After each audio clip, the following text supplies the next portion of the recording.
Saudara-saudara yang dikasihi Tuhan Yesus, kita akan mendengar firman Allah yang menjadi khotbah di kebaktian malam di gereja kita, HKBP Bakom. Sebelumnya kita satukan hati dan pikiran, kita berdoa. Ya Allah Bapa yang di surga, di dalam Yesus Kristus Tuhan dan Juru Selamat kami, terima kasih ya Allah yang telah memberikan waktu kepada kami di tengah-tengah kehidupan kami saat ini, kini dan di sini, di dalam kebaktian malam di rumah masing-masing di gerejamu. Tuhan, kami sadar ketidakmampuan kami. Kami sadar akan keberdosaan kami. Untuk itu kami mohon ampun, hapuskanlah segala dosa kekurangan kami yang tidak berkenan di hadapan-Mu. Dengan demikian, kami yakini berkat-berkat Tuhan masih terus berkelimpahan dalam kehidupan kami. Secara khusus di tengah-tengah gerejamu, di jemaat Tuhan yang begitu banyak terpapar, terindikasi dan penyakit COVID melanda sekitaran kami. Itu sebabnya Tuhan, kami boleh beribadah di rumah dan tidak mengurangi makna sukacita kami mendengar firman Tuhan pada saat ini, kini malam ini. Kami telah bersedia mendengarkan Engkau. Berfirmanlah Tuhan, karena kami anak-anak-Mu siap mendengarkannya. Di dalam nama Yesus kami berdoa seraya mengucap syukur. Amin. Bapak-bapak dan ibu, saudara-saudara sekalian, di dalam Tuhan Yesus kita mendengar firman Tuhan. Pembacaan nats untuk kebaktian malam ini adalah dari Injil Markus pasal 6 ayat 1 sampai 6. Saya bacakan untuk kita, mari kita ikuti bersama. Kemudian Yesus berangkat dari situ dan tiba di tempat asalnya, sedang murid-muridnya mengikuti dia. Pada hari Sabat ia mulai mengajar di rumah ibadat dan jemaat yang besar takjub ketika mendengar dia, dan mereka berkata, dari mana diperolehnya semua itu? Hikmat apa pulakah yang diberikan kepadanya? Dan mujizat-mujizat yang demikian bagaimanakah dapat diadakan oleh tangannya? Bukankah ia ini tukang kayu anak Maria, saudara Yakobus, Yoses, Yudas, dan Simon?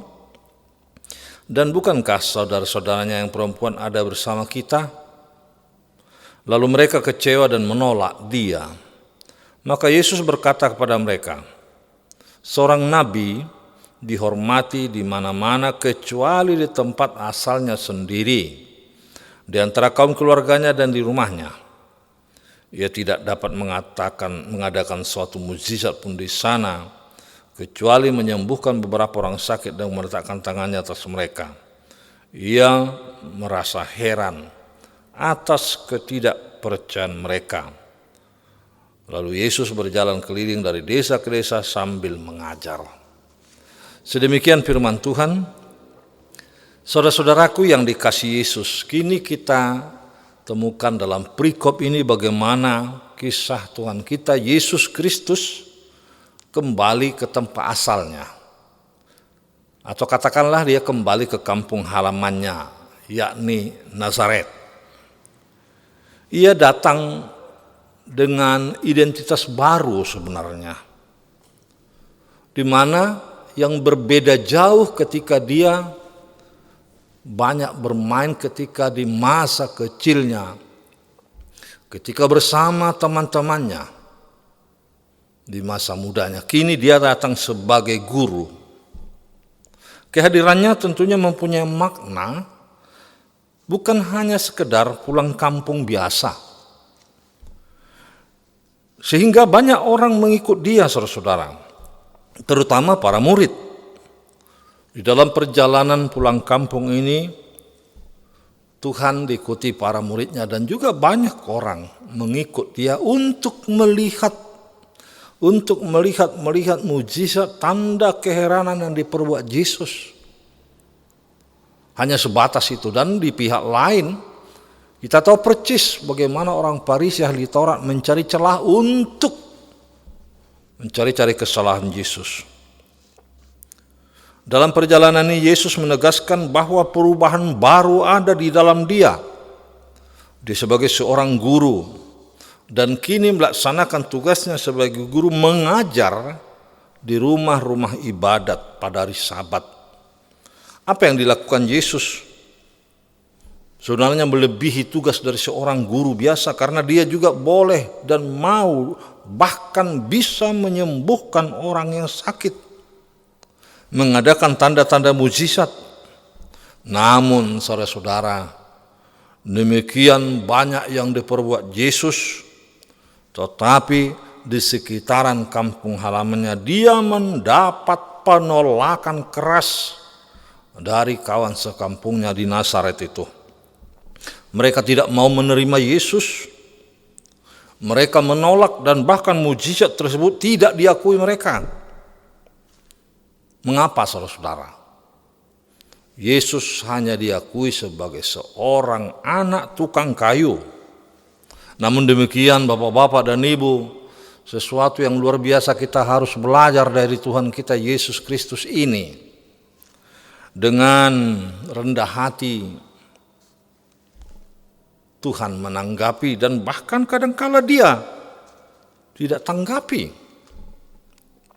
Dengan tidak memaksakan kehendaknya, ia sadar betapa susahnya seorang nabi diterima di tempat asalnya sendiri.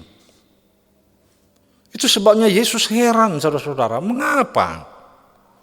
Betapa susahnya mereka menerima Yesus. Betapa susahnya mereka percaya meski banyak tanda-tanda mukjizat sudah diperbuat. Namun Yesus sekali lagi tidak memaksakan kehendak. Dari segi kemanusiaan saudara-saudara, memang tidaklah mudah kita memahami karya Allah di dalam Yesus. Manusia sering salah mengartikan karena mengandalkan kekuatannya yang terbatas. Untuk itu kita perlu memohon dengan hati yang jernih untuk memahami karya keselamatan yang ada di dalam Tuhan kita Yesus. Di dalam penolakan yang dilakukan orang Nazaret, kita perlu belajar dari sang guru. Apa yang kita pelajari, dia tidak marah. Walau ditolak,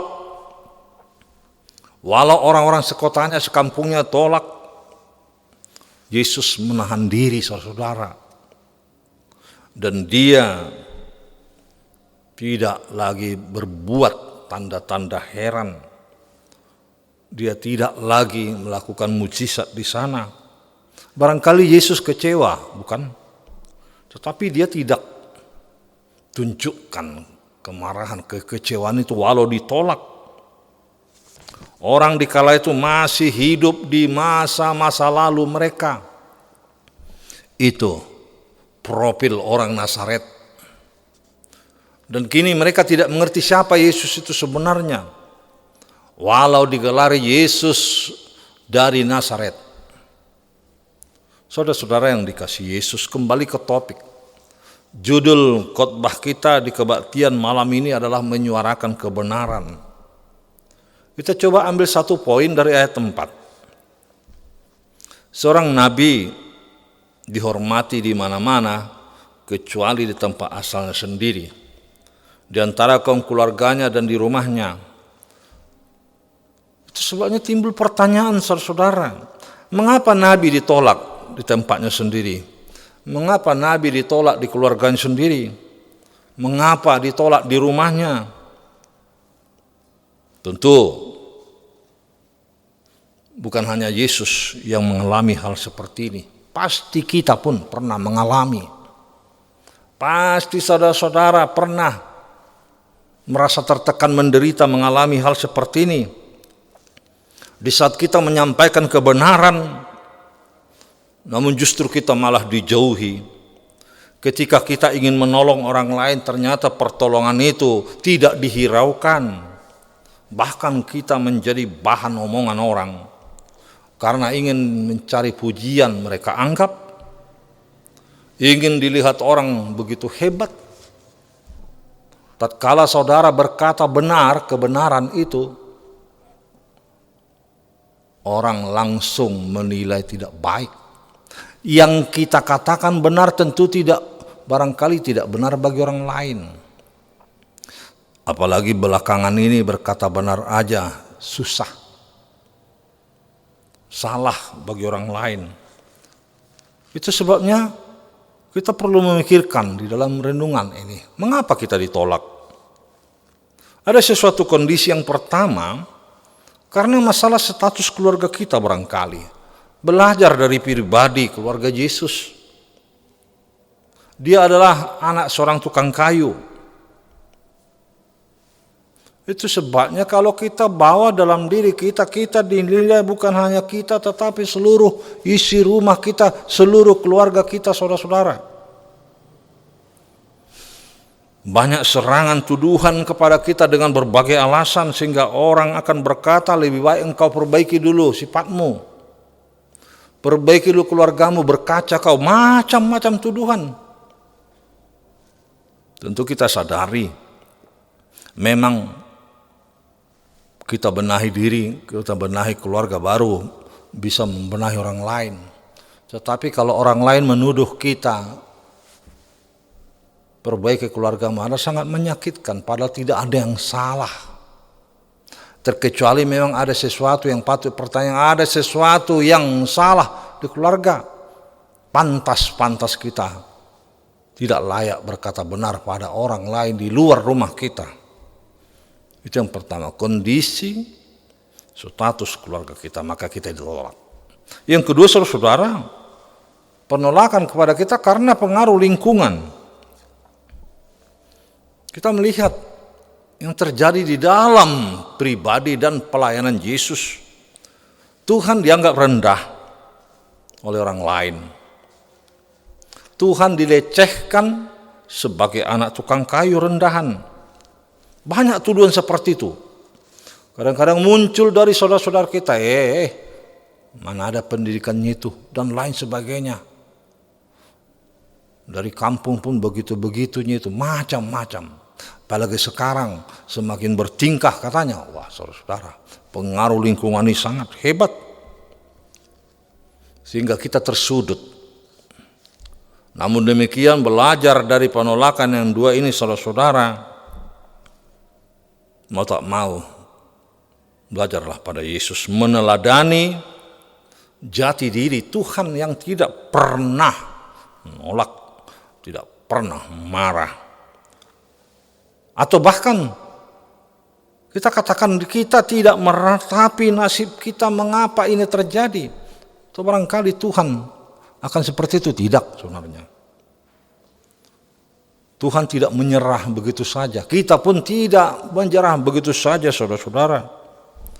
Dengan keadaan yang ada pada kita, yang pasti misi dan visi kita untuk karya penyelamatan Allah harus kita kerjakan.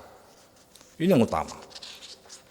Itu sebabnya apa yang kita dapatkan dalam nats khotbah kebaktian malam ini. Penolakan yang ada pada Yesus membuat kita tersadar dan makin semangat menyerukan kebenaran. Yesus tetap mengajar, Yesus tetap melayani, sama seperti kita. Di situasi yang sulit belakangan ini, kita harus mampu menunjukkan kebenaran. Sebagaimana Yesus di tengah-tengah kesulitan menghadapinya, justru dia mengutus ke-12 muridnya. Menyuarakan kebenaran, menegakkan kebenaran, memang banyak risiko saudara-saudara. Sedangkan tadi kita katakan mengatakan yang benar saja, sekarang ini banyak yang tolak. Menegakkan kebenaran Tuhan juga sulit. Banyak tantangan, kesusahan, penderitaan. Bahkan bisa-bisa kita dikucilkan. Namun demikian kebenaran Tuhan harus ditegakkan saudara-saudara. Sebab hukuman Tuhan pasti terjadi bagi orang-orang yang menolak, bagi orang-orang yang tidak mau menegakkan kebenaran. Tadi kita sebutkan di tengah-tengah situasi kondisi COVID-19 PPKM belakangan ini, kita dipertanyakan apakah kebenaran itu. Jika dimungkinkan jawaban kecil, hal kebenaran saat ini adalah menegakkan kebenaran, yakni protokol kesehatan dengan ketat. Itu kebenaran. Di luarnya itu kita akan jatuh, di luarnya itu kita akan sakit. Atau bahkan kita tidak disiplin. Jika kebenaran sekarang diukur di nilai bagaimana kita mampu menjaga 3M itu. Sehingga kita bisa terhindar dari penyakit yang mematikan ini. Dan kebenaran Tuhan akan campur tangan bagi orang-orang yang mau menegakkan kebenaran Tuhan dan disiplin. Pasti akan terjadi sesuatu sukacita. Lihat teks ini, lihat nats ini. Semula begitu banyak orang mengikut Yesus, tapi pada akhirnya kecewa. Apakah seperti itu kita?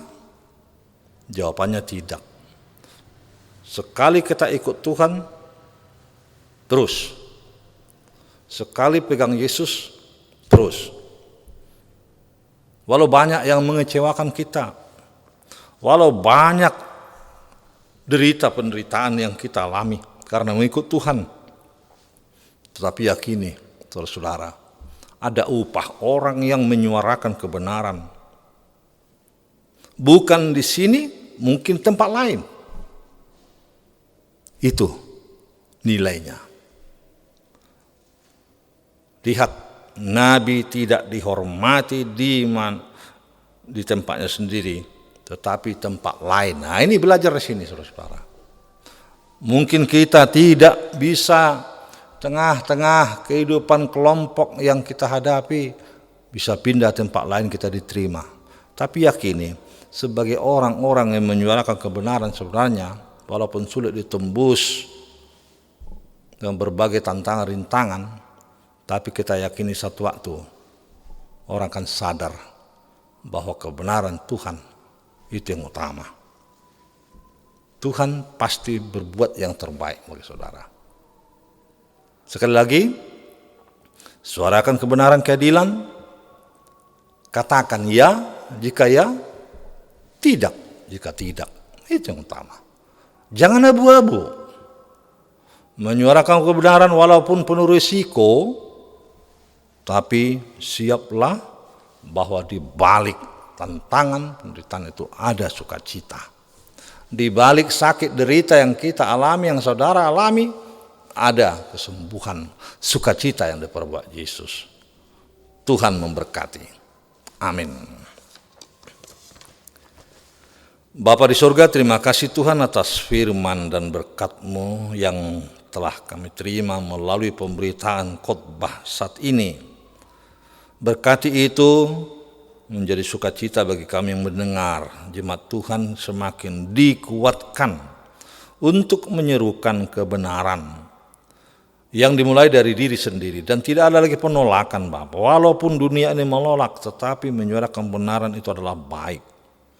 Kami sadar pasti banyak tantangan, hambatan, rintangan, tapi kami tidak kecut hati.